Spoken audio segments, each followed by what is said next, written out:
Good morning बच्चा लोग, कैसे हैं आप सभी? शानदार, बेहतरीन और जबरदस्त होंगे। आज की क्लास में सभी का स्वागत है भाई। बताएंगे कैसे हैं सभी? हाल चाल बढ़िया है सभी के? चलो, बारिश हो रही है लगातार और मौसम मस्त हो रहा है ना। पढ़ाई पे भी ध्यान देते रहेंगे। गर्मी कम होती जा रही है, पढ़ाई पे ध्यान देते जाएंगे। देखो, सेकंड चैप्टर अपना 1-2 दिन का हो रहा है, फिर बाकी इसमें क्या हो जाएगा, चैप्टर कंप्लीट हो जाएगा। फिर अपन क्या करेंगे, थर्ड चैप्टर स्टार्ट करेंगे। ठीक है। देखो, अभी कल संडे है। कल संडे है तो तुम्हारा मतलब क्या होगा, जो मतलब वो एबेस वाले क्वेश्चन थे जो मैं तुम्हें कह रहा था, वो जितने भी क्वेश्चन होंगे 60 70 80 100 जितने भी होंगे उनको लेके आएंगे अपन। ठीक है। अगर वो कंप्लीट हो जाएंगे अपने पास कल, तो जो पिछली पीडीएफ बची थी उसमें से अपन क्या कर लेंगे, उनको थोड़ा सा कवर कर लेंगे, रीडिंग मार लेंगे। ठीक है ना। कल रिवीजन होगा अपना। चलो देखो, और भाई क्लासें रेगुलर देखते रहेंगे। ठीक है। क्लासें रेगुलर देखते रहेंगे, बीच बीच में कुछ भी नहीं छोड़ेंगे। ठीक है। चलो स्टार्ट करें अपने आज की क्लास भाई। आज की क्लास स्टार्ट करें। चलो स्टार्ट करते हैं भाई। देखो, अपना चैप्टर चल रहा था बेटा, दूसरा चैप्टर, जिसका नाम था क्या था, अम्ल, क्षारक एवं लवण।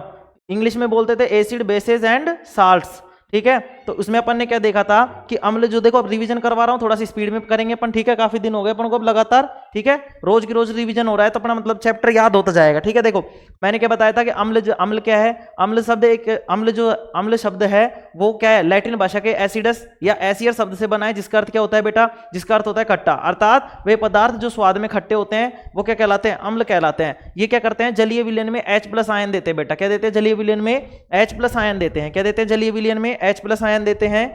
ठीक है। जलीय विलयन में क्या देते हैं बेटा, H+ आयन देते हैं। तो ठीक है। अब ये H+ आयन क्या होते हैं, मैंने तुम्हें बताया था H+ आयन और ये सारी चीजें किसने दी थी, ये सिद्धांत जो दिया था वो दिया था ब्रांस्टेड एंड लोरी ने। ये क्या थे, ये सर दो वैज्ञानिक थे। सर ये क्या थे, दोनों के दोनों बेटा, ये दोनों के दोनों क्या थे, वैज्ञानिक थे। ब्रांस्टेड एंड लोरी, ब्रांस्टेड और लोरी।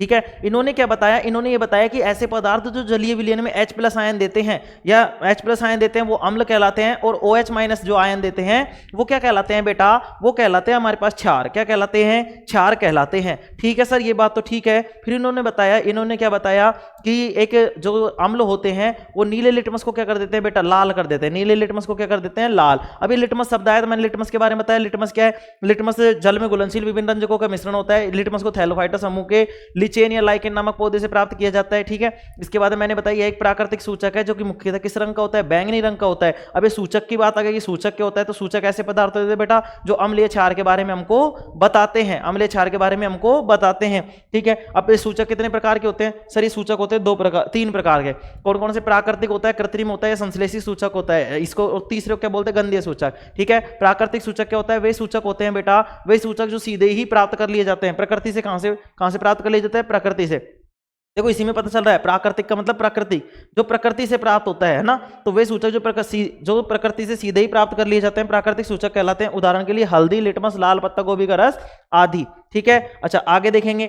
इसके बाद में अपन ने क्या देखा, कृत्रिम संश्लेषी सूचक। ये क्या होते हैं, ऐसे सूचक होते हैं जो प्रयोगशालाओं में तैयार किए जाते हैं, कृत्रिम संश्लेषी सूचक कहलाते हैं। गंधीय सूचक वे सूचक जो अम्लीय क्षारीय माध्यम में इनकी गंध क्या हो जाती है, भिन्न हो जाती है, गंधीय सूचक कहलाते हैं। ठीक है। उदाहरण इनमें मैंने बता ही दिए थे तुम्हें। ये वाली सारणी अभी बार बार पढ़े या नहीं पढ़े बताओ, इसको थोड़ा सा टाइम लग जाता है इसलिए मैं इसका ट्रिक बता रहा हूँ सीधे। ठीक है। इसके बाद में इसके लिए मैंने क्या बताया था, लीलानी बताया था। लीलानी का मतलब लिटमस जो होता है लाल हो जाता है और इसमें कैसा हो जाता है, नीला। इस मतलब अम्ल में और क्षार में।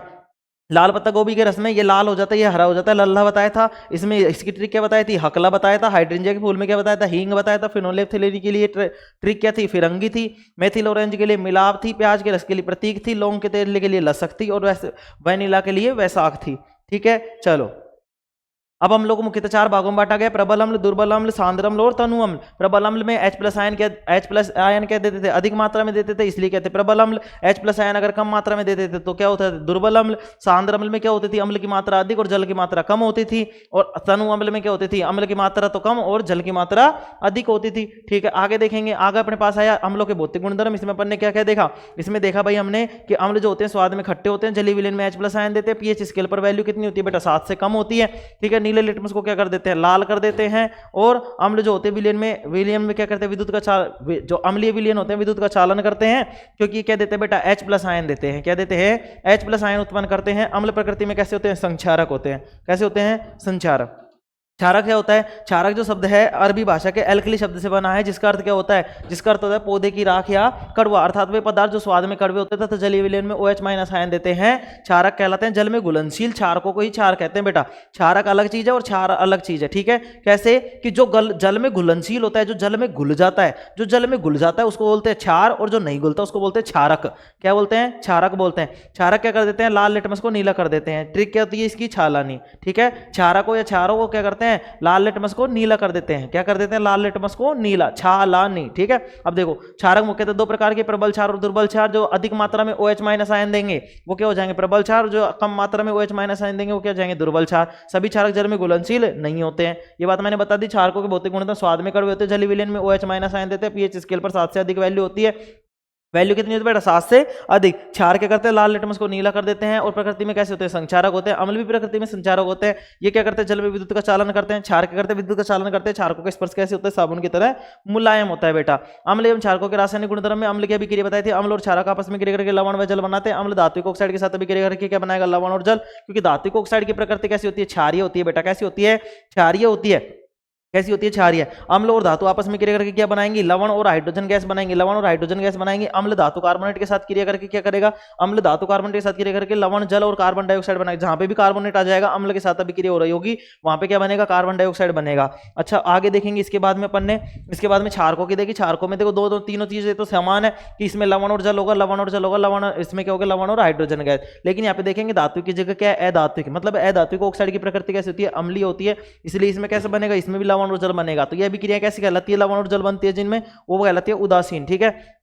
यहाँ पे धातु कार्बोनेट या धातु बाइकार्बोनेट के साथ क्रिया नहीं बोलती। धातु बाइकार्बोनेट को क्या बोलते हैं? धातु हाइड्रोजन कार्बोनेट। धातु हाइड्रोजन कार्बोनेट बोलते हैं। उदासीनीकरण अभिक्रिया वह अभिक्रिया जिसमें अम्ल व क्षारक आपस में क्रिया करके संगत लवण व जल बनाते हैं, क्या कहलाते हैं? उदासीनीकरण अभिक्रिया कहलाती है।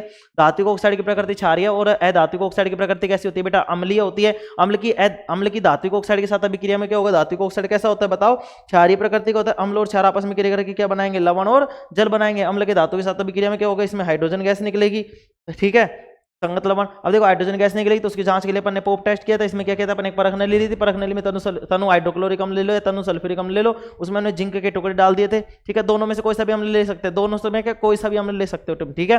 तो इसमें क्या करें? हमने जिंक के टुकड़े डाले। जब जिंक के टुकड़े डाले तो अम्ल के साथ अभिक्रिया करके इसने हाइड्रोजन गैस निकाली। हमको पता नहीं था कौन सी गैस है, लेकिन जब हमने इसको परख नली, मतलब जो ये प्रवाह नली थी, इसको हमने साबुन के जो अपने पास घोल था उसमें से हमने क्या कर दिया? इस गैस को प्रवाहित कर दिया, तो इसमें बुलबुले बने। जब ये बुलबुले बने तो हमने इस मोमबत्ती को इसके पास ले जाकर देखा, इसमें फटफट की ध्वनि हुई बेटा। कैसी ध्वनि हुई?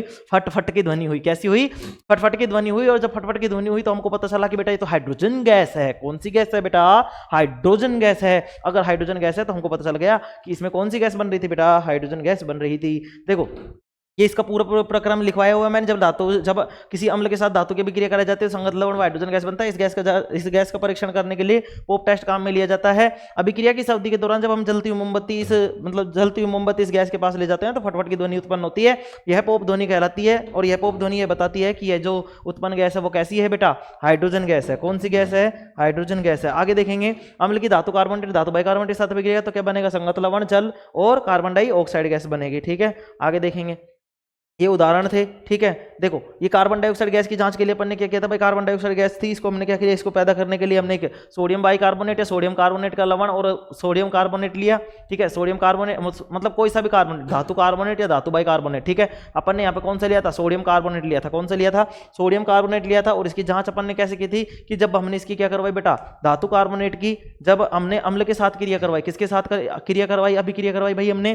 किसके साथ अभिक्रिया करवाई? हमने करवाई बेटा किसके साथ? अम्ल के साथ अभिक्रिया करवाई। तो हमने देखा कि इसमें से एक गैस प्रवाहित हो रही है, इसमें से गैस उत्पन्न हो रही है। उस गैस को हमने क्या किया? एक प्रवाह नली से निकालते हुए हमने क्या किया? उसको एक दूसरी परख नली में लिया। उस परख नली में हमने क्या, हमारे पास क्या था?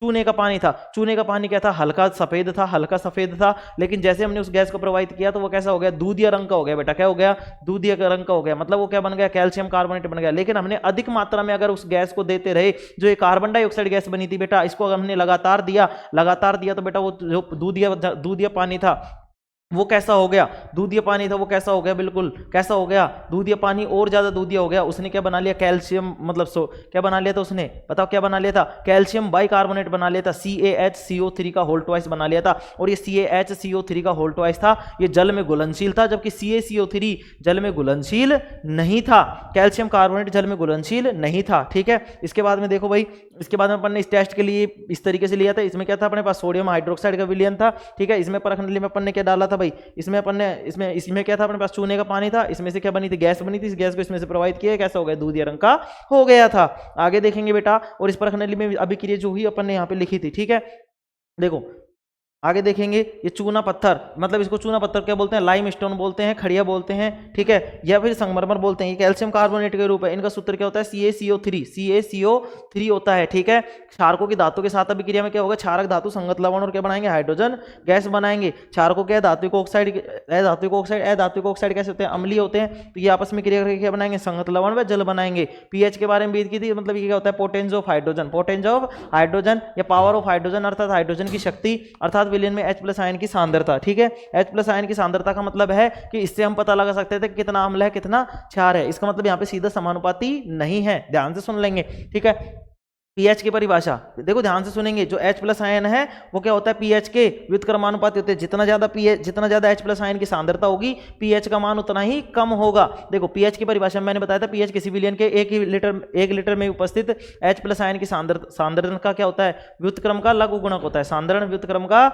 लघु गुणक होता है, मतलब लोग लगेगा किसका, 1/H+ का। मतलब ये H+ है कि इसका क्या है, व्युत्क्रमानुपाती है। क्या है, व्युत्क्रमानुपाती। जब देखो इसके बटा में लग जाता है, जैसे मान लो ये यहाँ पे लोग लगा है, तो ये लोग तो इसके क्या है, समानुपाती। देखो समानुपाती, और इसका लफड़ा पड़ा एक दिन समझ लेंगे। ठीक है, चलो देखो, पीएच को मापने के लिए एक स्केल विकसित किया गया, जिसे क्या कहा गया बेटा, पीएच स्केल कहा गया। पीएच स्केल किसी विलयन में उपस्थित हाइड्रोजन आयन की सांद्रता ज्ञात करने के लिए क्या करते हैं, सन 1909 में सोरेनसन नाम का एक वैज्ञानिक हुआ बेटा, सोरेनसन नाम का वैज्ञानिक हुआ। और इस वैज्ञानिक ने क्या किया बेटा, इस वैज्ञानिक ने एक स्केल विकसित किया जिसे पीएच स्केल कहा गया। इस पीएच में पी का अर्थ होता था पुंसांश, जो कि एक जर्मन शब्द है बेटा। कैसा शब्द है, जर्मन शब्द है, जिसका अर्थ होता है शक्ति, तथा एच का अर्थ होता है हाइड्रोजन, अर्थात हाइड्रोजन की शक्ति। पीएच का मतलब क्या होता है, हाइड्रोजन की शक्ति। इसे सार्वत्रिक सूचक भी कहते हैं। और मैंने बताया था कि इस स्केल पर बेटा, ये वाली लाइन मैंने तुम्हें ज्यादा बताई थी कि इस स्केल पर 0 से 14 तक अंक लिखे जाते हैं। यह किसी पदार्थ के अम्लीय, क्षारीय या उदासीन होने के बारे में बताता है। यहाँ पे मैंने बताया था कि जैसे जैसे ये 7 होगा, अगर हम इधर चलेंगे तो अम्लीय मान बढ़ेगा, और इधर बढ़ेंगे तो कौन सा मान बढ़ेगा, क्षारीय मान बढ़ेगा।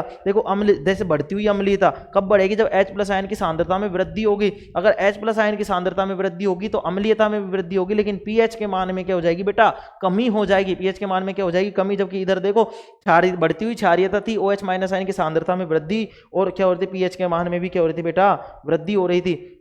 ये मैंने बताया था, प्रबल अम्ल, दुर्बल अम्ल, उदासीन, दुर्बल क्षार और प्रबल क्षार। 1 से 3 तक प्रबल अम्ल, इसके लिए दुर्बल अम्ल, और 7 पे क्या हो जाता है, उदासीन। 8 से 11 पे दुर्बल क्षार, और यहाँ पे प्रबल क्षार। लाल मतलब पहले, मतलब इस पे क्या होगा, लाल होगा, पीला, हरा, नीला और बैंगनी। 0 से 6 तक क्या होते हैं, अम्लीय, 7 पर उदासीन, और 8 से 14 तक क्या होते हैं बेटा, क्षारीय होते हैं। महत्वपूर्ण पीएच मान देखो, HCl का मैंने बताया था 0 होता है, सांद्र HCl का 0, तनु का 1, जठर रस का, मैंने जठर रस का कैसे याद कराया था कि जठर रस का मैंने बताया था चेट का 12वां, तो ये 12वां आमाशय के रस का कितना था, 1.5 था। नींबू का कितना, 2.2, ठीक है, और शराब का 3.5, सिरका या विनेगर का 4, दूध का कितना, 6.4, दूध का कितना, 6.4। दूध पीकर कितने क्या करेंगे, छक्के चौके लगाएंगे। आसुत जल का मतलब 7, ठीक है। रक्त का कितना, 7.4। अंडे कितने खाए थे, 7 खाए थे। किसने खाए थे अंडे, 7 खाए थे सर, हमने सबने, ठीक है, सबने नहीं, जो खाना चाहता है वो, मैं भी नहीं खाऊंगा, ठीक है, मैं नहीं खाता। चलो, मानव मूत्र में कितना, मानव मूत्र का पीएच मान कितना होता है, 6 होता है। मानव मूत्र का पीएच मान कितना होता है, 6। दंत मंजन का कितना होता है, 8। खाने के सोडे का कितना होता है, 8.5 होता है। धावन सोडा 9। धावन का मतलब धोने के लिए, धोना, कपड़े धोने हैं, तुमने कह दिया मम्मी 9 का मतलब नहीं। मिल्क ऑफ मैग्नीशियम, मिल्क का मतलब दूध, दूध में 10 का दम, तो 10 का 10, इसका पीएच मान कितना हो गया, 10। मानव शरीर का 7.0 से 7.8। अम्लीय वर्षा का बेटा 5.6 से कम। अगर अम्लीय वर्षा का मान 5.6 से कम हो जाता है तो क्या कहलाती है, अम्लीय वर्षा कहलाती है। सांद्र सोडियम हाइड्रोक्साइड का 14, मतलब कौन सा है ये, NaOH है बेटा, NaOH। देखो लार का खाने से पहले 7.4 और खाने के बाद में 6। ठीक है। टमाटर का 4.4, कॉफी का 5.0, गाजर के जूस का 5 से 6 और रंग रहित वातित पेय का कितना 5 से 6 बताया था। ये देखो सिरका, सिरके की मैंने बताई थी, सिरके की ऐसी तैसी, ऐसी तैसी का मतलब एसिटिक अम्ल। ठीक है। प्याज के लिए सल्फोनिक अम्ल, कौन सा सल्फोनिक अम्ल। संतरा, नींबू, आंवला और खट्टे फल, इनमें सबसे खट्टे फल मतलब मैक्सिमम खट्टे फलों में क्या पाया जाता है बेटा, सिट्रिक अम्ल पाया जाता है। तुम बोलोगे सर अंगूर भी खट्टे होते हैं, बेटा वो कभी कभी मीठे भी होते हैं, अंगूर तो मीठे भी होते हैं, लेकिन आंवला तो हमेशा ही खट्टा रहेगा, ध्यान रखना। नींबू है वो हमेशा ही खट्टा रहेगा। ठीक है। बाद में पहले का कोई पता नहीं है। ठीक है। संतरा संतरा तो मीठी होती है बेटा, मीठी मतलब मैं ये नहीं कह रहा कि मीठी नहीं होती, लेकिन ध्यान से एक चीज सुनेंगे, एक चीज ये सुनेंगे कि हर खट्टे फल में सिट्रिक अम्ल नहीं होता, कुछ अपवाद होते हैं, जैसे कि अंगूर, इसमें अंगूर में कौन सा अम्ल होता है, टार्ट्रिक अम्ल होता है। अंगूर और इमली में कौन सा, टार्ट्रिक अम्ल। सेब में मैलिक अम्ल, दूध दही छाछ में लैक्टिक अम्ल, और पालक अमरूद और इसमें टमाटर में कौन सा होता है, ऑक्जेलिक अम्ल होता है। ठीक है। नेटल या चींटी के डंक में मेथेनोइक अम्ल होता है। सरसों में कौन सा होता है बताओ, इरूसिक अम्ल होता है। घास में बेंजोइक अम्ल होता है। चाय में टैनिक, टैनिक का मतलब टॉनिक बताया था।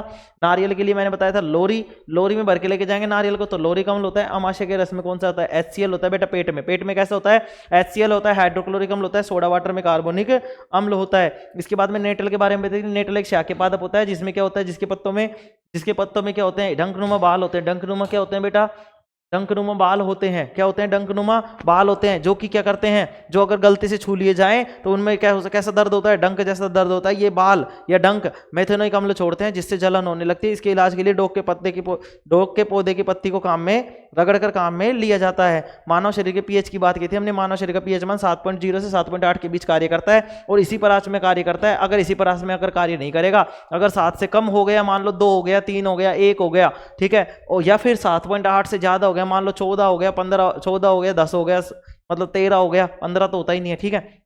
तो 14 तक वैल्यू होती है अपने। तो अगर मान लो 14 हो गया तो आदमी क्या हो जाएगा, मर जाएगा बेटा, उसमें जीवित नहीं रह सकता, उसमें जीवित नहीं रह सकता। ठीक है। अब अम्लीय वर्षा की बात करें तो अम्लीय वर्षा में क्या बताया था मैंने कि जब वर्षा के जल का पीएच मान 5.6 से कम हो जाता है, 5.6 से, ये वैल्यू याद रखेंगे बेटा, 5.6 से कम हो जाता है तो अम्लीय वर्षा कहलाती है। अम्लीय वर्षा का जल जब नदियों में जाता है, नदी में प्रवाहित होता है, तो नदी के जल के जो नदी का जो जल है उसका पीएच मान भी क्या हो जाएगा बेटा, कम हो जाएगा। ऐसी स्थिति में क्या हो जाएगा, जो नदी में जो जीव जंतु रह रहे हैं, जो भी मतलब जलीय जीव रह रहे हैं, उनका जीना क्या हो जाएगा, कठिन हो जाएगा बेटा। क्या हो जाएगा, कठिन। जहां तक अपन ने पढ़ लिया था। और स्वागत है बेटा अब अपनी क्लास में 15 मिनट के फास्ट रिवीजन के बाद। देखो 15 मिनट में फास्ट रिवीजन करवा दिया है ना। अब अपन क्या करते हैं, फास्ट रिवीजन के बाद में अपन स्टार्ट कर रहे हैं आगे की चीज़ है। ठीक है। चलो अब आगे लिखेंगे बेटा, आगे हेडिंग डालेंगे। देखो अपन ने किस किस का चेक कर लिया, अपन ने अभी किस किस का चेक कर लिया। देखो अब धीरे धीरे चलेंगे, अपनी क्लास स्टार्ट हो चुकी है अब ना। मानव शरीर की बात कर ली और अम्लीय वर्षा की बात कर ली। अब बेटा हम लिखेंगे मिट्टी का पीएच। किसका लिखेंगे बेटा, मिट्टी का पीएच लिखेंगे। किसका लिखेंगे, मिट्टी का पीएच लिखेंगे। लिखे, स्टार्ट करेंगे, हेडिंग डालेंगे बेटा, मिट्टी का पीएच। राधे तेरे चरणों की, रामा तेरे चरणों की, हेडिंग डालेंगे बेटा, मिट्टी का पीएच।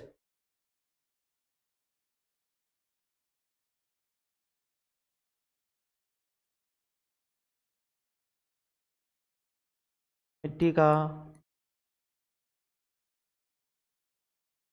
देखो जो रेगुलर क्लास देख रहे हैं ना, उनको तो पता है कि अपन क्या कर रहे हैं इतनी क्लासों में, है ना। लेकिन अगर तुम देखोगे ना तो देखो आजकल क्या है भाई, हर किसी को ना मतलब जल्दी चाहिए, जल्दी चाहिए कि यार गुरुजी इतने दिन क्यों लगा रहे हो, एक दिन में ही करा दो ना तुम, आपको एक दिन में। बेटा एक दिन वाला भी आएगा, एक दिन में 1 शॉट भी करेंगे अपन, एक दिन में 1 शॉट रिवीजन भी करेंगे। 1 शॉट रिवीजन अभी बेटा काम का नहीं है, मैं अभी भी कह रहा हूँ, जैसे कह रहा हूँ वैसे मान लो थोड़ा सा। देखो अब रोज किसी को ये लगता होगा कि इन्होंने तो 15 क्लास करा रखी है, कौन देखेगा 15 क्लास, एक चैप्टर है इसके लिए तो अपन 1 घंटे की देख लेंगे। बेटा तुम जैसे जो रेगुलर देख रहा है ना 15 क्लासें, उनको पता है कि मैंने 15 क्लासों में इस चैप्टर की धज्जियां उड़ा दी हैं। ठीक है। इस चैप्टर को अपन रोज रिवीजन करते हैं। आज 13वीं क्लास है, 14वीं क्लास है, जो भी है, अपने 12वीं 13वीं क्लास चल रही है, 13वीं 14वीं क्लास है, तो तुम 13वीं और 14वीं क्लास में तुम ये देख रहे होंगे कि अपन ने 13-14 दिन लगातार अपन ने क्या किया है, चैप्टर को छोड़ा नहीं है पीछे, अपन ने साथ साथ लिया है, अपन ने साथ साथ अपन ने चैप्टर को चालू किया है। ठीक है ना बेटा, ठीक है। चलो कोई पूछे तो बताना उसको कि भाई ये ऐसा नहीं है सिस्टम कि इतनी क्लासें करा दी। भाई देखो मैं तो कुछ भी नहीं जानता।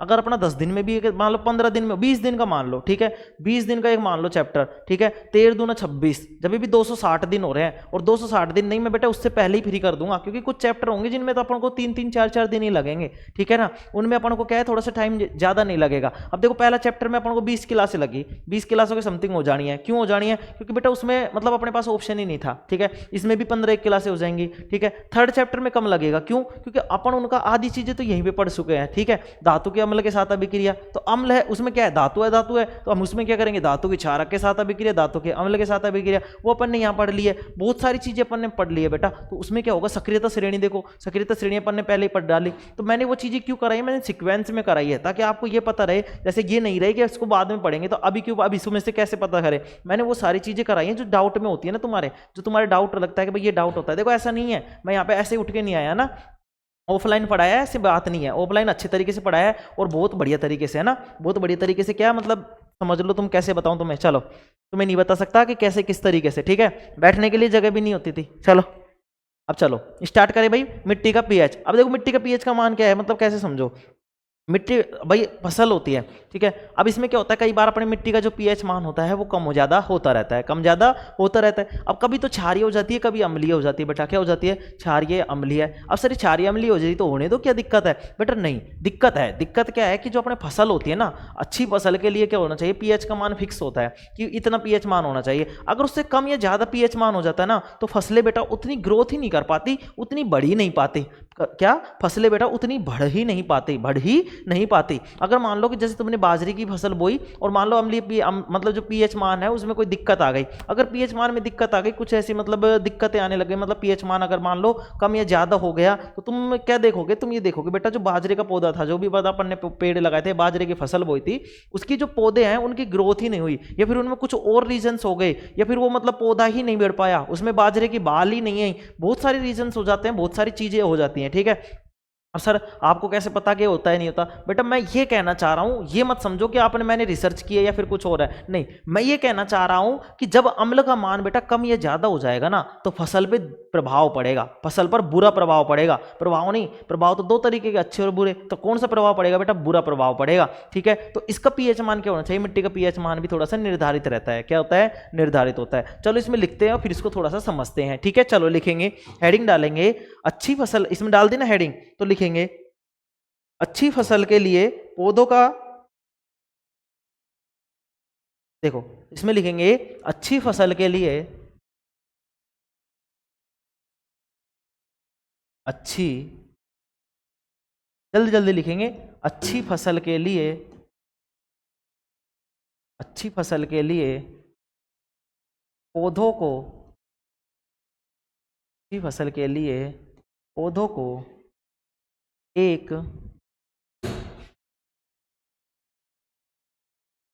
उचित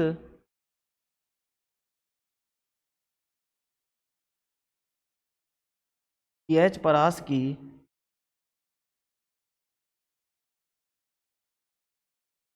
आवश्यकता होती है, उचित पीएच परास की आवश्यकता होती है, ठीक है। आगे लिखेंगे इसमें, यदि किसी स्थान की,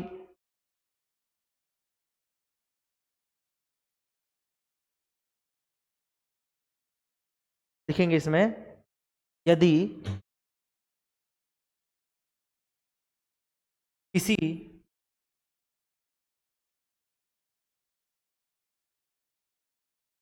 यदि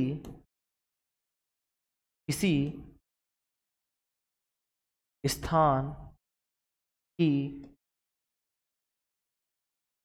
मिट्टी का पीएच मान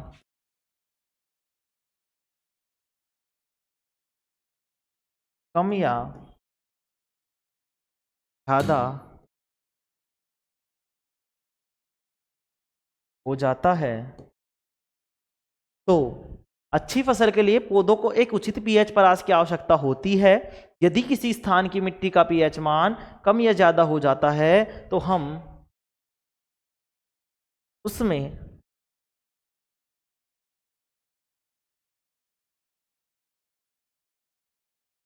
आवश्यकता अनुसार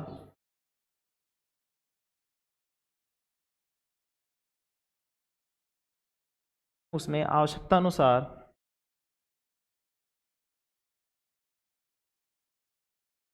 अम्लीय या क्षारीय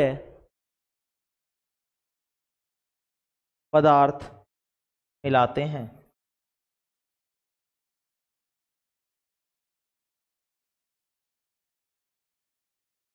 ये क्षारीय पदार्थ मिलाते हैं। ठीक है, चलो लिखेंगे जल्दी जल्दी,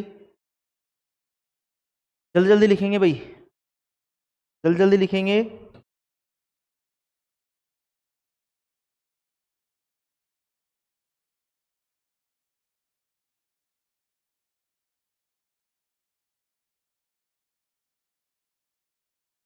लिख लिया सभी ने?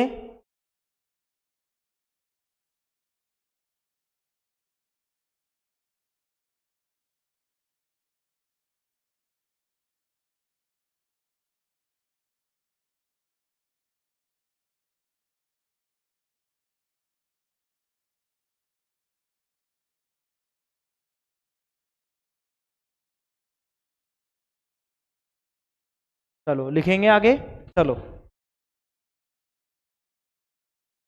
इसी में लिखेंगे बेटा, इसी में लिखेंगे। ठीक है, इसी में लिखेंगे, यहाँ पे इस तरीके से तीर का निशान लगाकर। मिट्टी का pH मान 7 से कम होने पर मिट्टी अम्लीय मानी जाती है। कैसी मानी जाती है बेटा? अम्लीय मानी जाती है। यहां पे लिखेंगे मिट्टी की अम्लीयता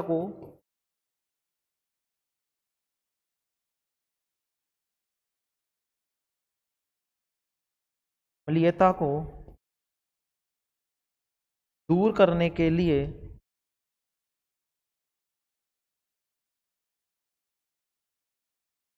मिट्टी में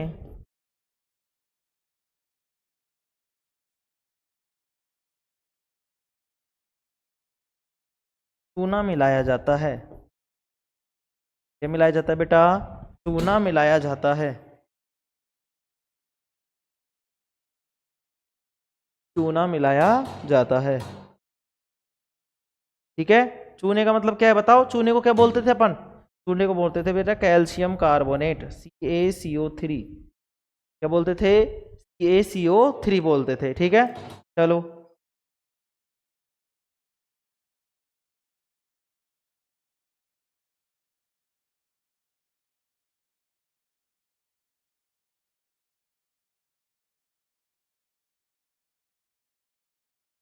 उतार लिया भाई सभी ने?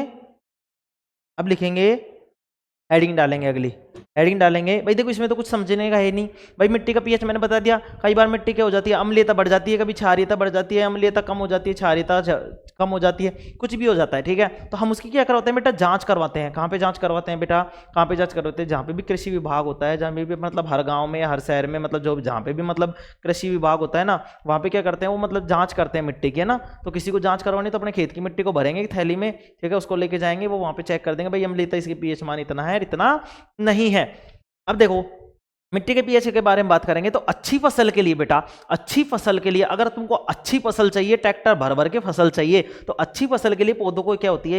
एक उचित परास, उचित पीएच परास की आवश्यकता होती है। उचित पीएच परास का मतलब क्या है? उचित पीएच परास का मतलब, उचित पीएच परास का मतलब है कि जो पीएच परास है वो इतनी होनी चाहिए। जैसे मान लो कि किसी फसल के लिए 7 होती है, कि कोई पदार्थ, कोई बहुत सारे ऐसे फल होते हैं जैसे स्ट्रॉबेरी हो गया, है ना, ये सारे स्ट्रॉबेरी जैसे जो फल होते हैं ना, इनको क्या, इनको क्या चाहिए? इनको अम्लीय मिट्टी चाहिए। कैसी चाहिए? अम्लीय मिट्टी। लेकिन बहुत सारी फसलें क्या होती है, जैसे उसका अपन ने पीएच मान नाप लिया, तो पीएच मान कब? अगर उसका 7 से कम हो गया ना बेटा, उसका पीएच का मान क्या हो गया? 7 से कम हो गया, तो हमको पता चल जाएगा मिट्टी क्या है? अम्लीय है। तो अब क्या होता है, जैसे कई बार अम्लीय हो जाती है ना, तो बहुत सारी चीजें फर्क पड़ जाता है। किस किस पर प्रभाव पड़ जाता है? पौधे की वृद्धि पर प्रभाव पड़ जाता है। ठीक है, पौधे की वृद्धि पर प्रभाव पड़ जाता है। दूसरा उसकी मतलब जो उस पे मतलब कीट मतलब जो पदा मतलब ये होते हैं अपने पास, क्या बोलते हैं इनको, जो फसल को खराब करते हैं, कीड़े मकोड़े। ठीक है, कीट मान लो, ठीक है, उन पे प्रभाव पड़ जाता है। ठीक है, तीसरा किस पे प्रभाव पड़ जाता है? तीसरा बेटा हमारे नाइट्रोजन चक्र पे प्रभाव पड़ जाता है। किस पर प्रभाव पड़ जाता है? नाइट्रोजन चक्र पर। किस पर? नाइट्रोजन चक्र पर। सर कैसे पड़ जाता है? ये बेटा हम पढ़ रहे होंगे 14वें चैप्टर में, ठीक है ना, 13वें चैप्टर में, सॉरी, किसमें? 13वें चैप्टर में। देखो ठीक है भाई। मिट्टी का पीएच मान 7 से कम होने पर अम्लीय मानी जाती है। और अगर मिट्टी की अम्लीयता है, मान लो मिट्टी क्या है, अम्लीय है, तो उसको दूर करने के लिए हम क्या मिलाते हैं, उसमें चूना मिलाते हैं, मतलब कैल्शियम कार्बोनेट मिलाते हैं। ठीक है, तो देखो ये क्या था भाई, यदि किसी स्थान की मिट्टी का पीएच मान कम या ज्यादा हो जाता है तो हम उसमें आवश्यकता अनुसार अम्लीय क्षारीय पदार्थ मिलाते हैं। तो बताओ चूना कैसा हो गया, क्षारीय हो गया बेटा, कैसा हो गया, क्षारीय। अब हेडिंग डालेंगे अगली, और इसमें लिखेंगे भाई, इसमें लिखेंगे क्या, इसमें लिखेंगे अपन अगली हेडिंग डाल के, और इसमें लिखेंगे हमारे पाचन तंत्र का पीएच। में डालेंगे हेडिंग, और इसमें लिखेंगे हमारे पाचन तंत्र का पीएच।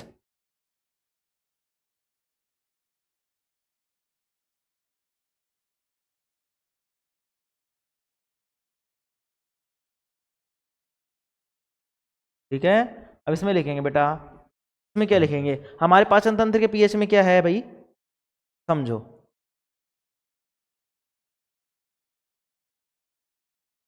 देखो भाई, हमारा पेट है, कई बार तुमने देखा होगा इसमें जलन होने लग जाती है बेटा, क्या होने लग जाती है, जलन होने लग जाती है। कैसे, तुमने या तो मान लो अपन ने बिलांदन में चैटा लिया है ना, जी मैं भंडारे में बहुत बुरा सिस्टम, माल मस्त था, गीले गीले दाने थे, उनमें इलायची की खुशबू आ रही थी है, और भाई जो सब्जी थी, और भाई उसमें जो मटर आ रही थी, छोले, अरे भाई गुरुजी मजे आ गए, और पूरी गुरुजी गरम गरम ना लाए को मेरे मुंह में भी पानी आ गया। चलो आरामियों, इधर देखो हमारे पाचन तंत्र का पीएच के मान क्या होता है बेटा, कई बार अपने क्या होता है, पेट में जलन होने लग जाती है। वो जलन कैसे हो जाती है कि अपन क्या कर देते हैं, जैसे मान लो अपन ने बहुत ज्यादा अम्लीय पदार्थ खा लिए, मतलब ऐसे मान लो कुछ भी अपन ने ऐसा खा लिया जिससे हमारा पीएच मान क्या है, पेट का जो पीएच मान है वो बढ़ गया। अगर उस पेट का पीएच मान बढ़ गया मतलब उसमें अम्ल की क्या हो गई बेटा, अधिकता हो गई। अम्ल की क्या हो गई, अधिकता। अब जब अम्ल की अधिकता हो गई ना बेटा, अम्ल की अधिकता हो गई तो अम्ल कैसा है भाई, मैंने तुम्हें बताया था, अम्ल क्या करेगा, जलन करेगा। अब जलन करेगा तो भाई हमारे पाचन तंत्र का पीएच मान भी क्या होना चाहिए, निश्चित होता है। क्या होता है, निश्चित। लिखाया था मैंने अमाशय रस का, कितना बताया था, बताओ कितना बताया था अमाशय के रस का, 1.5 बताया था सर, कितना बताया था, 1.5 बताया था। ठीक है, लेकिन मान लो कई बार क्या होता है, मान लो पीएच मान बहुत कम हो गया, क्या हो गया, बहुत कम हो गया, तो हमारे मतलब, या पीएच मान सॉरी क्या हो गया, मतलब पीएच मान तो क्या हो गया, कम, मतलब अम्लीयता क्या हो गई, बढ़ गई। अम्लीयता क्या हो गई, बढ़ गई। जब अम्लीयता बढ़ जाएगी तो पेट में जलन होगी, क्या होगी, जलन। उसके लिए अपन क्या करते हैं, क्षारीय माध्यम काम में लेते हैं, कोई क्षारीय चीज लेते हैं जिसको अपन पीते हैं। जैसे कि इनो पीते हो, इनो, क्या पीते हो, इनो। तो इनो का मतलब क्या होता है अपने पास, 1 मिनट कॉल आ रहा है भाई।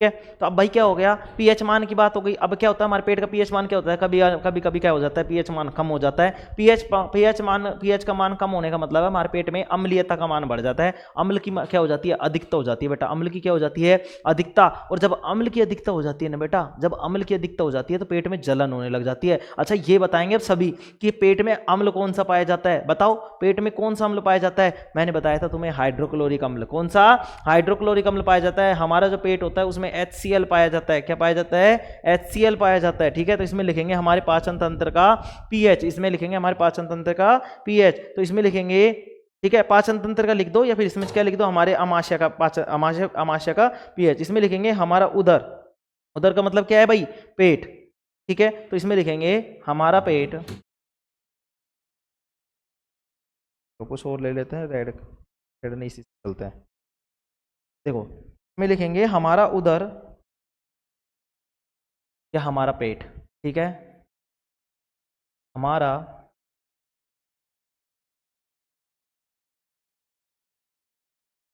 हमारा उदर, उदर का मतलब क्या होता है बेटा, पेट होता है, हमारा पेट। ठीक है, हमारा पेट,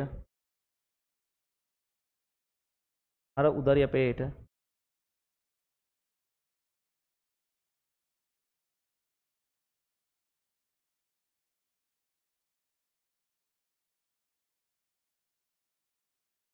हाइड्रोक्लोरिक, हाइड्रोक्लोरिक अम्ल, जिसको बोलते हैं बेटा HCl। ये क्या करता है, HCl उत्पन्न करता है। और जी ये तो HCl तो खुद ही उत्पन्न कर रहे हैं, हाँ बेटा HCl उत्पन्न कर रहा है। ठीक है, HCl उत्पन्न करता है। गुरुजी क्यों करता है? पेट की कौन जड़ है? यह बेटा अपन पढ़ाएंगे अगला चैप्टर में, मतलब जब हम पाचन तंत्र की बात करेंगे ना वहां पे। ठीक है, ठीक है। तो हमारा उदर या पेट हाइड्रोक्लोरिक अम्ल उत्पन्न करता है, जो जो कि भोजन के पाचन में सहायक होता है, जो कि भोजन के पाचन में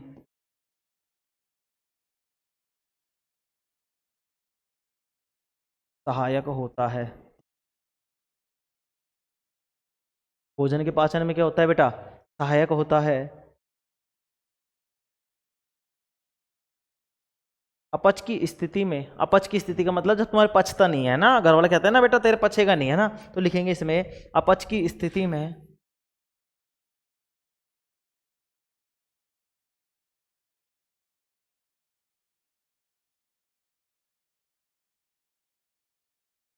अपच की स्थिति में, इसमें अपच की स्थिति में, अपच का मतलब जब खाना नहीं पच पाता, तो अपच की स्थिति में उदर क्या करता है? अपच की स्थिति में उदर मतलब पेट अधिक मात्रा में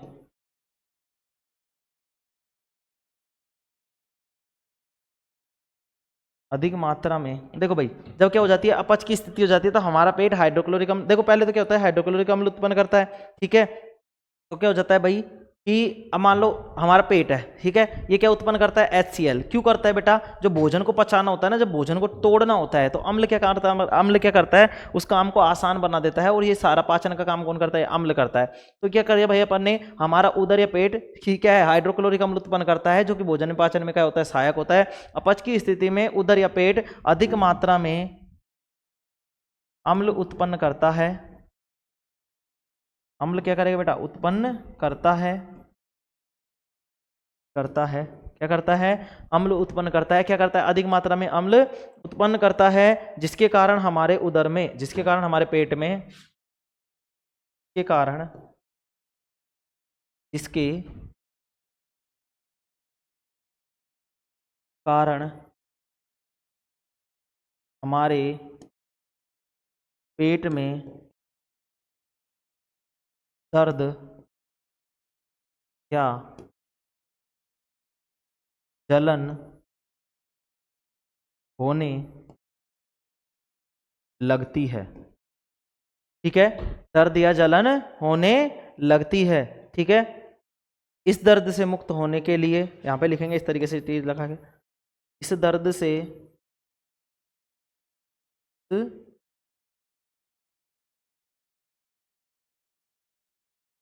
दर्द से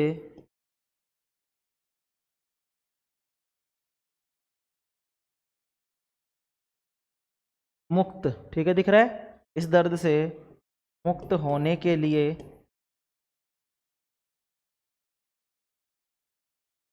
क्या करते हैं अपन? एंटासिड काम में लेते हैं बेटा। क्या लेते हैं? एंटासिड। क्या लेते हैं? एंटासिड। ठीक है, इस दर्द से मुक्त होने के लिए हम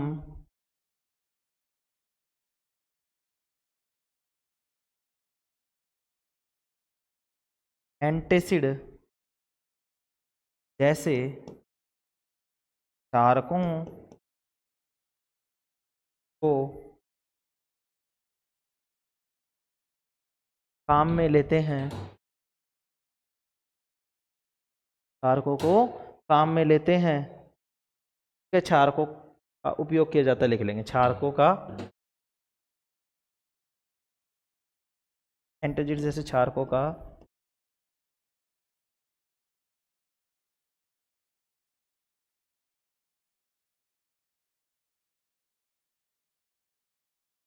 उपयोग किया जाता है। ठीक है, ठीक है, जो कि अम्ल की मात्रा को उदासीन करते हैं, जो कि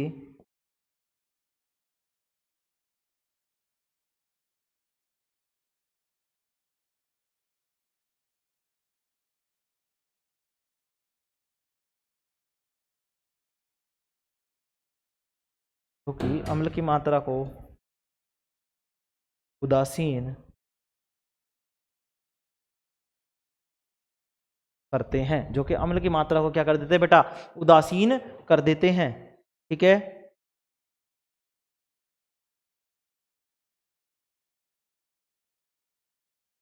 ठीक है, यहां पे लिखेंगे उदाहरण।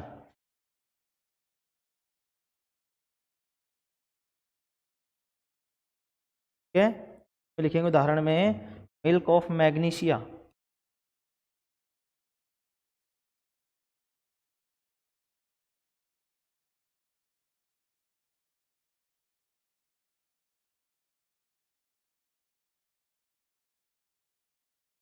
ठीक है, मिल्क ऑफ मैग्नीशिया, इसका पीएच मान कितना होता था बताओ, मिल्क का मैंने बताया था, अंग्रेज ने पिया तो वो क्या बोलता है, दूध में क्या है 10 का दम, तो मिल्क ऑफ मैग्नीशिया में इसका पीएच मान होता है बेटा 10। ठीक है, ठीक है, इसको मिल्क ऑफ मैग्नीशिया को ऐसे याद रख लेंगे इनो से, किससे याद रख लेंगे, इनो। इनो जानते हो ना, पीते हैं अपन, 10 रुपए की आती है, 9 रुपए की, 9-10 रुपए की आती है भैया ना, पता नहीं है, काफी दिन हो गए दुकान पे बैठे हुए, तो क्या आती है बेटा, तीनों आती है, 10 रुपए की आती है, कितने रुपए की आती है, 10 रुपए की आती है, 9-10 रुपए की आती है। ठीक है, तो मिल्क ऑफ मैग्नीशिया। ठीक है, चलो अब पढ़ें इसके बारे में थोड़ा सा।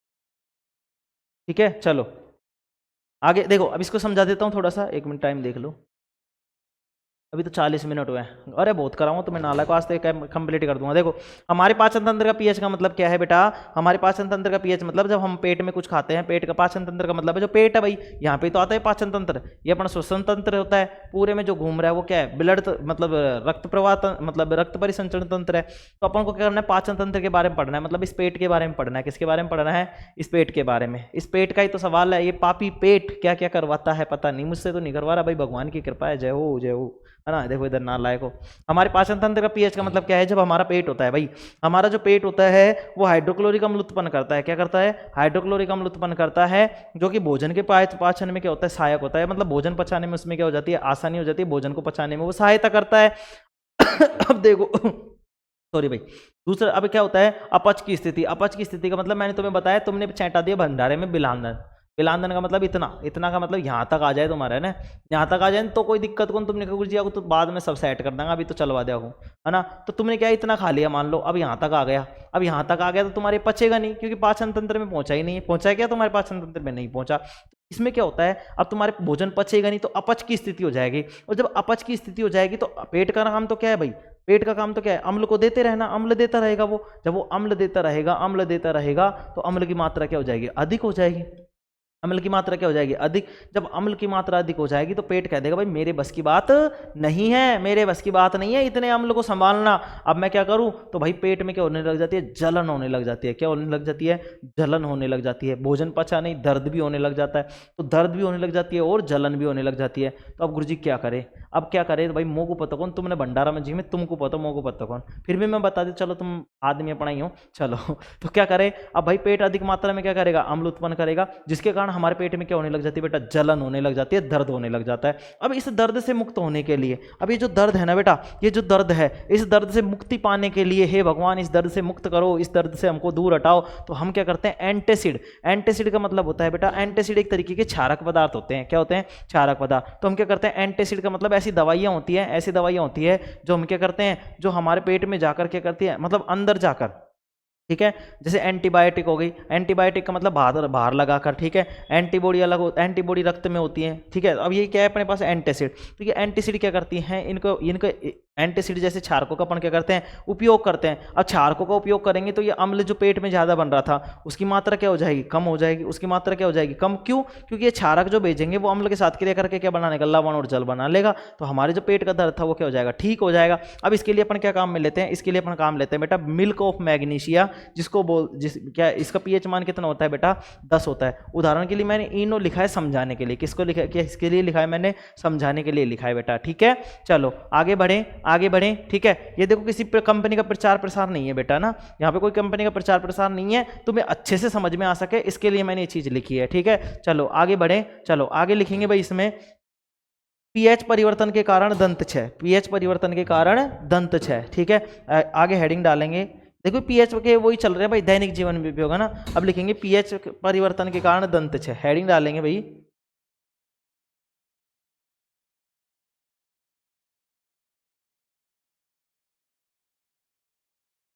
हेडिंग डालेंगे और यहां पे लिखेंगे पीएच परिवर्तन के कारण,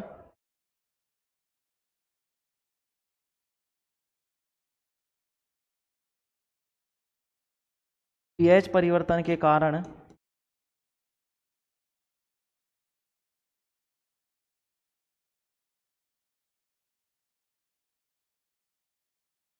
दंत क्षय।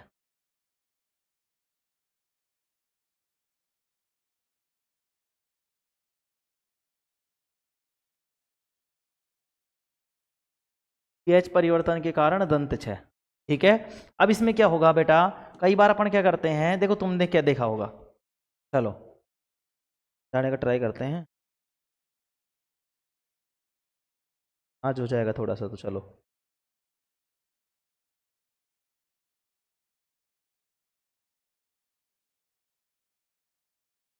देखो बेटा क्या होता है भाई, पीएच परिवर्तन के कारण दंत क्षय, पहले दंत क्षय का मतलब समझेंगे। क्षय का मतलब होता है हानि, मतलब दांतों के क्या होते हैं, दांत खिरने लग जाते हैं। तुमने कई बार देखा होगा किसी किसी के दांत है ना ऐसे टूटने लग जाता है, नॉर्मली नॉर्मली ऐसे यूं किया और ऐसे कहीं तुम देखोगे छोटे छोटे टुकड़े हाथ में आ जाते हैं। वो कैसी स्थिति होती है बेटा, जैसे तुमने प्लास्टिक देखा होगा, देखा तुमने प्लास्टिक, वो कई बार मान लो जैसे प्लास्टिक है और मतलब जैसे प्लास्टिक के डब्बे होते हैं, वो मान लो अपने पास क्या है बहुत दिनों तक धूप में पड़े रह गए, तो उसके ढक्कन को तुम करोगे ना जैसे नाखून से ऐसे करोगे तो वो मतलब उसमें से तुम देखोगे प्लास्टिक से ऊपर से हट गया। ऐसे दांतों की स्थिति हो जाती है बेटा, किसकी स्थिति हो जाती है, दांतों की। कैसी स्थिति कि जैसे तुमने दांतों को यूं थोड़ा सा पकड़ा, ये इस तरीके से किया और तुम्हें पता चलेगा कि इसके क्या है, इसके में से मतलब थोड़ा सा अपने पास क्या दांत टूट के आ गया। अब ये केवल क्षय हो रहा है, क्षय का मतलब होता है किसी चीज का धीरे धीरे खत्म होना, किसी चीज का धीरे धीरे खत्म होना, क्षय, ठीक है। दंत का मतलब दांत का, तो किसके कारण, पीएच परिवर्तन के कारण। सर ये क्या है, तो पीएच परिवर्तन के कारण कैसे बेटा, हमारे मुंह का जो पीएच मान होता है कितना होता है, 5.6 से कम नहीं होना चाहिए, 5.6 से कम नहीं होना चाहिए। अगर कम हो गया तो बेटा क्या होगा, देखो हमारे जो दांत होते हैं ना बेटा, हमारे जो दांत होते हैं ये किससे बने होते हैं बताओ, किससे बने होते हैं, जल्दी बताएंगे, किसके बने होते हैं बताओ, जल्दी बताएंगे भाई, किसके बने होते हैं। सर ये बने होते हैं कैल्शियम फास्फेट के, किसके बने होते हैं, कैल्शियम फास्फेट के बने होते हैं। अब ये कैल्शियम फास्फेट के बने होते हैं, लेकिन ये क्या होता है, जो कैल्शियम फास्फेट होता है ना बेटा, ये जो कैल्शियम फास्फेट होता है ये जल में नहीं घुलता, जल में नहीं घुलता। तो फिर गुरुजी क्यों, ये कैसे कैसे खराब हो जाता है, कैसे क्षय होने लग जाता है। तो देखो इन दांतों के ऊपर जो ये दांत किसके हैं, कैल्शियम फास्फेट के बने हुए हैं, इनके ऊपर बेटा इनामेल की परत चढ़ी होती है, किसकी परत चढ़ी होती है, इनामेल की, किसकी, इनामेल की। और इनामेल क्या याद रखेंगे कि इनामेल जो है ना, इनामेल जो है हमारे शरीर का सबसे कठोर भाग है बेटा, क्या है, सबसे कठोर भाग। गुरुजी सबसे कठोर, हाँ भाई सबसे कठोर भाग है, का यह है सबसे कठोर भाग। कौन है, हमारे दांतों का इनेमल, हमारे दांतों के जो ऊपर जो परत चढ़ी होती है किसकी चढ़ी होती है, इनामेल की छड़ी होती है। दांत किसके बने होते हैं, कैल्शियम फास्फेट के बने होते हैं। कैल्शियम फास्फेट या इनामेल जल में घुलनशील नहीं होता, इनामेल जो होता है वो जल में घुलनशील, या कैल्शियम फास्फेट मतलब जो इनामेल की परत होती है वो जल में घुलनशील नहीं होती। ध्यान से सुनेंगे, हमारे दांत कैल्शियम फास्फेट के बने होते हैं, इनके ऊपर इनामेल की परत छड़ी होती है। जो ये इनामेल होता है ये जल में घुलनशील नहीं होता, लेकिन लेकिन बेटा, लेकिन जब हमारे मुंह का पीएच मान 5.6 से कम हो जाता है, जब हमारे मुंह का पीएच मान 5.6 से कम हो जाता है तो ये क्या होने लग जाता है, इनामेल का संक्षारण होने लग जाता है, दांतों का संक्षारण होने लग जाता है। यहां से दंत क्षय प्रारंभ हो जाता है बेटा, क्या हो जाता है, दंत क्षय प्रारंभ हो जाता है, दांत खिरने लग जाते हैं, दांत टूटने लग जाते हैं धीरे धीरे, ठीक है। ये चीज ध्यान में रखेंगे, ठीक है। तो कितना पीएच होना चाहिए, 5.6 से कम नहीं होना चाहिए। 5.6 से कम होते क्या होने लग जाएगा बेटा, 5.6 से कम होते ही हमारे जो दांतों का इनामेल है वो खराब होने लग जाएगा, वो संक्षारित होने लग जाएगा, ठीक है। और हमारे दांत मतलब क्या हो जाएंगे, संक्षारित हो जाएंगे, संक्षारित का मतलब टूटने लग जाएंगे, क्षय होने लग जाएगा उनका, क्या होने लग जाएगा, क्षय। तो अब लिखेंगे इसमें सब में, ठीक है। समझ में आ गया थोड़ा बहुत, चलो एक बार लिखवाते हैं फिर ट्राई करेंगे वापस से समझाने का अगर टाइम मिलेगा तो। चलो आगे बढ़ते हैं, लिखेंगे इसमें लिखेंगे मुंह के पीएच का मान, सॉरी 5.5 होता है इसमें, 5.6 तो अम्लीय वर्षा का होता है ना, इसका 5.5 होता है। तो इसमें लिखेंगे पीएच परिवर्तन के कारण दंत क्षय, तो इसमें लिखेंगे हमारे मुंह का, लिखेंगे हमारे मुंह का पीएच मान 5.5 से, चलो लिखेंगे, लिखेंगे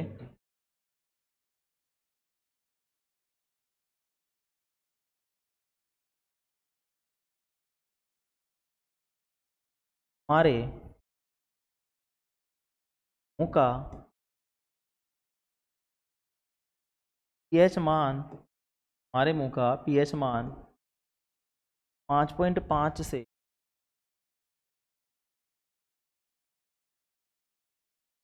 कम होने पर, हमारे मुंह का पीएच मान 5.5 से कम होने पर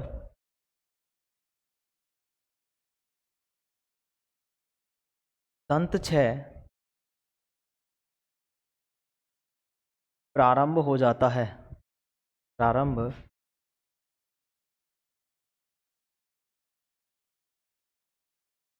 हो जाता, क्या हो जाता है भाई? दंत क्षय प्रारंभ हो जाता है। ठीक है, इसमें लिखेंगे, देखो, हाँ देखो, कैल्शियम सॉरी कैल्शियम, हाँ इसमें लिखेंगे पहले है, इसमें लिखेंगे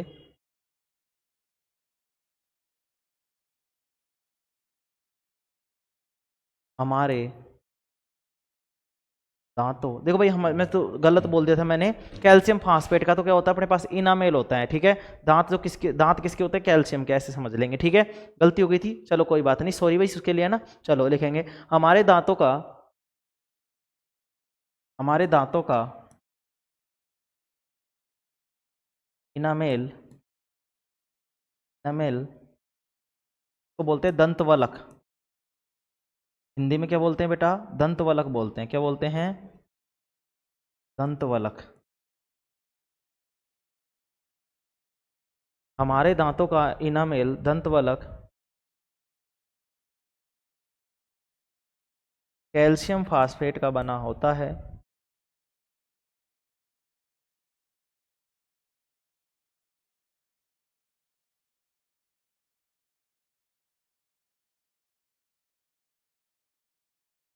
कैल्शियम फास्फेट का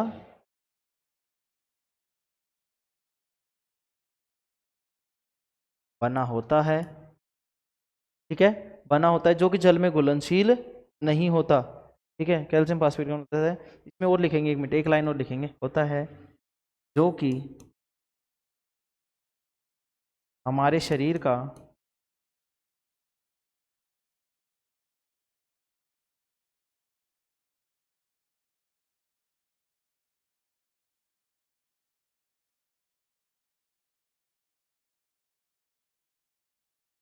सबसे कठोर पदार्थ होता है, जो कि हमारे सबसे, हमारे शरीर का क्या होता है? सबसे कठोर पदार्थ होता है। यह जल में घुलनशील नहीं होता। यह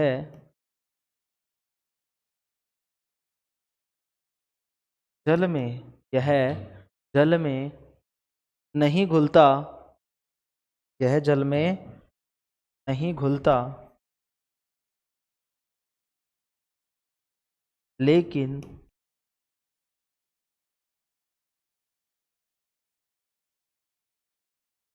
लेकिन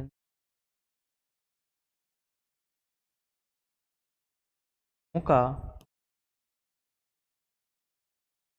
पीएच मान 5.5 से 5.5 से, देखो बेटा क्या होता है भाई, इसको हिंदी में बोलते हैं दंतवलक। दंतवलक का मतलब जो दंत को मतलब वर्ण किया हुआ है, दंत के ऊपर चढ़ा हुआ है, दांत के ऊपर जो लगा हुआ है। ठीक है, तो देखो हमारे दांतों का इनामेल, इनामेल का मतलब दंतवलक कैल्शियम फास्फेट का बना होता है, और ये कैल्शियम फास्फेट का बना होता है, तो ये क्या होता है? हमारे शरीर का सबसे कठोर भाग होता है। अगर प्रश्न आ जाए हमारे शरीर का सबसे कठोर पदार्थ कौन सा होता है, दांतों के ऊपर सबसे कठोर पदार्थ की किसकी परत छड़ी होती है? तो इनामेल की छड़ी होती है। किसकी छड़ी होती है? इनामेल की। अगर वो पूछ ले कि हमारे दांतों को जो इनामेल होता है किसका बना होता है, तो कैल्शियम फास्फेट का बना होता है। ठीक है, इसमें लिखेंगे यह जल में नहीं घुलता, लेकिन मुंह का पीएच मान 5.5 से कम होने पर, 5.5 से कम होने पर, 5.5 से कम होने पर यह संक्षारित होने लग जाता है। ठीक है, यह संक्षारित होने लग जाता है। ठीक है, चलो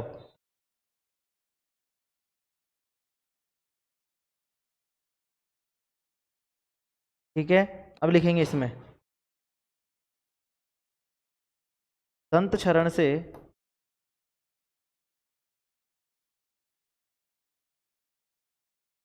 बचाव के लिए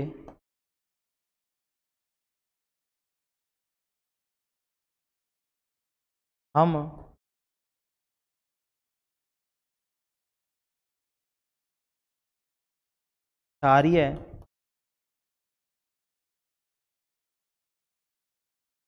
दंत मंजनों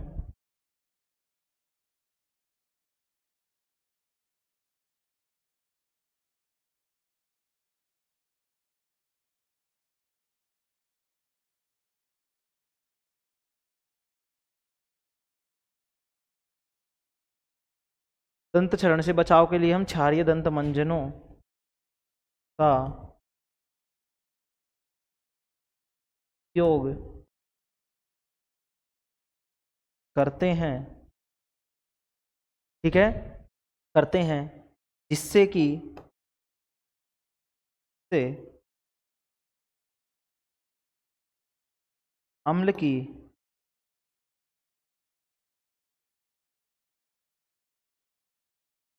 अधिक मात्रा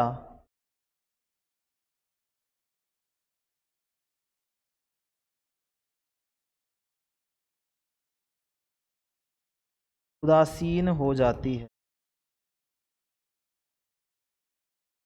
अम्ल की अधिक मात्रा क्या हो जाती है बेटा? उदासीन हो जाती है। ठीक है, ठीक है, चलो तारले सभी ने देखो समझेंगे। हमारे मुंह का पीएच मान बेटा क्या होता है, चलो जल्दी जल्दी करेंगे ना। पीएच परिवर्तन के कारण दंतक्षय, हमारे मुंह का पीएच मान 5.5 से कम होने पर दंतक्षय प्रारंभ हो जाता है बेटा। अगर 5.5 से कम हो गया ना दांत का पीएच मान, देखो अम्लीय वर्षा का कितना था 5.6, क्या था 5.6 था, इसके लिए कितना याद रखेंगे 5.5। ठीक है, ये प्रश्न याद रखेंगे। क्यों रखेंगे सर, एक पॉइंट से क्या हो रहा है बेटा, देखो पॉइंट से कुछ भी नहीं हो रहा, लेकिन अगर उसने प्रश्न ऐसा दे दिया कि मान लो अम्लीय वर्षा में पीएच का मान होता है 5.6, मतलब वहां पे लिख दिया उसने 5.5, मतलब चलो इसमें ठीक है, उसने उसमें तो कोई दिक्कत नहीं है, ये भी हो जाएगा। लेकिन अगर मान लो उसने एग्जैक्ट वैल्यू दे दी, एग्जैक्ट वैल्यू पूछ ली उसने, तो अपन को याद रखनी है 5.5 या 5.6। ठीक है, वहां अम्लीय वर्षा में तुम ये बोल सकते हो अम्लीय वर्षा का मान पीएच मान कितना होता है, तो 5.6 से कम होते ही क्या होने लग जाएगा, अम्लीय वर्षा हो जाएगी। अब 5.5 तो उसमें भी आएगा क्योंकि 5.6 से कम ही तो है। ठीक है, तो कोई दिक्कत वाली बात नहीं है, लेकिन अपन को याद रखना है ये कितना होता है 5.5 होता है, पीएच मान कितना होता है 5.5। हमारे दांतों का इनामेल या दंत वलक कैल्शियम फास्फेट का बना होता है, जो कि हमारे शरीर का सबसे कठोर पदार्थ होता है। यह जल में नहीं घुलता, लेकिन मुंह का पीएच मान 5.5 से कम होने पर यह संक्षारित होने लग जाता है। कौन संक्षारित होने लग जाता है, कौन हटने लग जाता है, कौन खिरने लग जाता है, कौन खराब होने लग जाता है बेटा, हमारे दांतों का जो इनामेल है ये संक्षारित होने लग जाता है। संक्षारित का मतलब सर आपने तो धातुओं में बताया था संक्षारण, बेटा संक्षारण का मतलब होता है किसी चीज का धीरे धीरे खत्म होना, धीरे धीरे उसका विनाश होना या उसका नष्ट होना, संक्षारण। ठीक है, तो देखो वहां पे धातु संक्षारित हो रही थी, यहाँ पे अपने दांत संक्षारित होते हैं, तो इसको बोलते हैं दंत क्षरण। क्या बोलते हैं, दंत क्षरण। ठीक है, दंत क्षरण। तो अब देखो दंत क्षरण से बचाव के लिए हम क्षार के दंत मंजनों का प्रयोग करते हैं, जिससे अम्ल की अधिक मात्रा उदासीन हो जाती है। ठीक है, चलो अब थोड़ा सा और लिख लेंगे, 2-3 चीजें और। चलो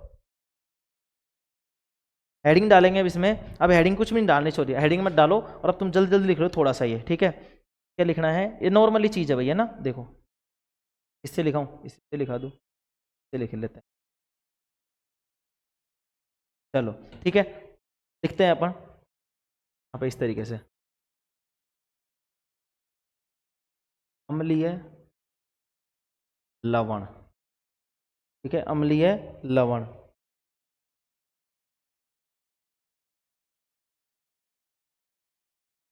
अम्लीय लवण। ठीक है, अब यहाँ पे लिखेंगे अम्लीय लवण मतलब पीएच मान 7 से कम। ठीक है, देखो इसमें क्या लिखेंगे भाई अपन कि प्रबल अम्ल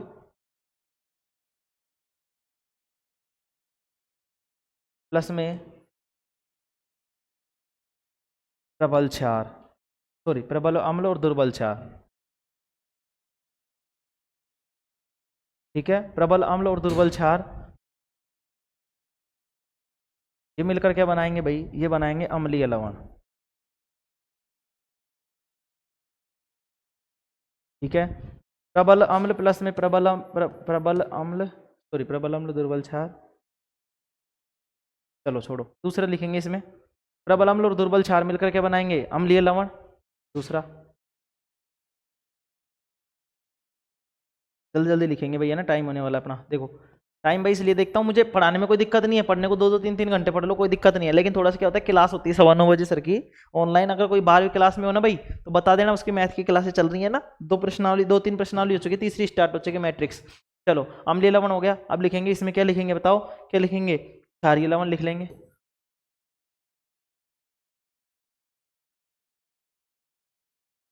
देखो ये क्या लिखा रहा है कि भाई अगर मान लो प्रबल तो अम्ल हो और दुर्बल क्या हो अपने पास? क्षार हो। दुर्बल क्या हो? क्षार। तो जो विलयन बनेगा, जो अपने पास लवण बनेगा वो कैसा होगा? अम्लीय होगा। क्यों? क्योंकि प्रबल क्या है? अम्ल है। प्रबल क्या है? अम्ल। जो प्रबल होगा वही क्या होगा बेटा? जो प्रबल होगा वही क्या होगा अपने पास? उसी का प्रभाव दिखेगा। जो प्रबल होगा उसी का प्रभाव दिखेगा। तो प्रबल अम्ल और दुर्बल क्षार में प्रबल कौन है? अम्ल। तो विलयन कैसा हो जाएगा? अम्लीय। 1-2 मिनट बच रही होगी।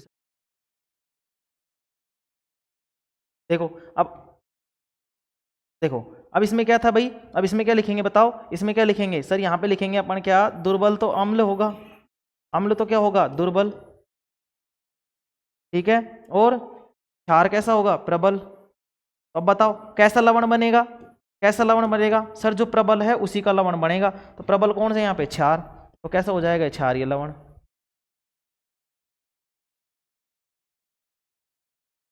क्षारीय लवण बन जाएगा, ठीक है। तीसरा और लिख लेंगे, एक और है बस, ठीक है। इसमें लिखेंगे उदासीन लवण।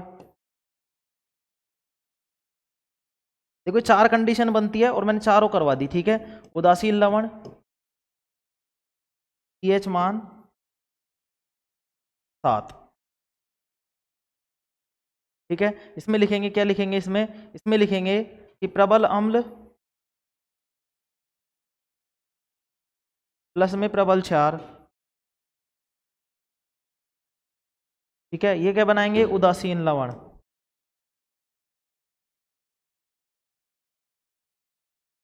उदासीन लवण, ठीक है ना। देखो उदासीन लवण,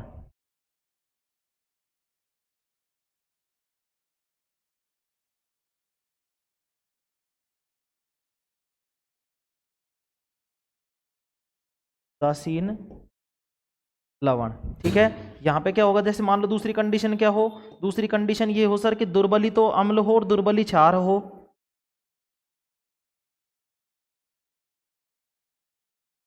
दुर्बल अम्ल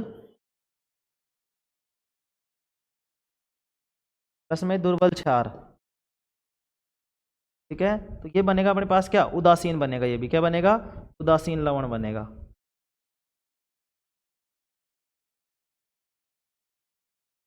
देखो भाई अब देखो, कल एक कल का शायद कल का चैप्टर है, कल में चैप्टर हो जाएगा, ठीक है।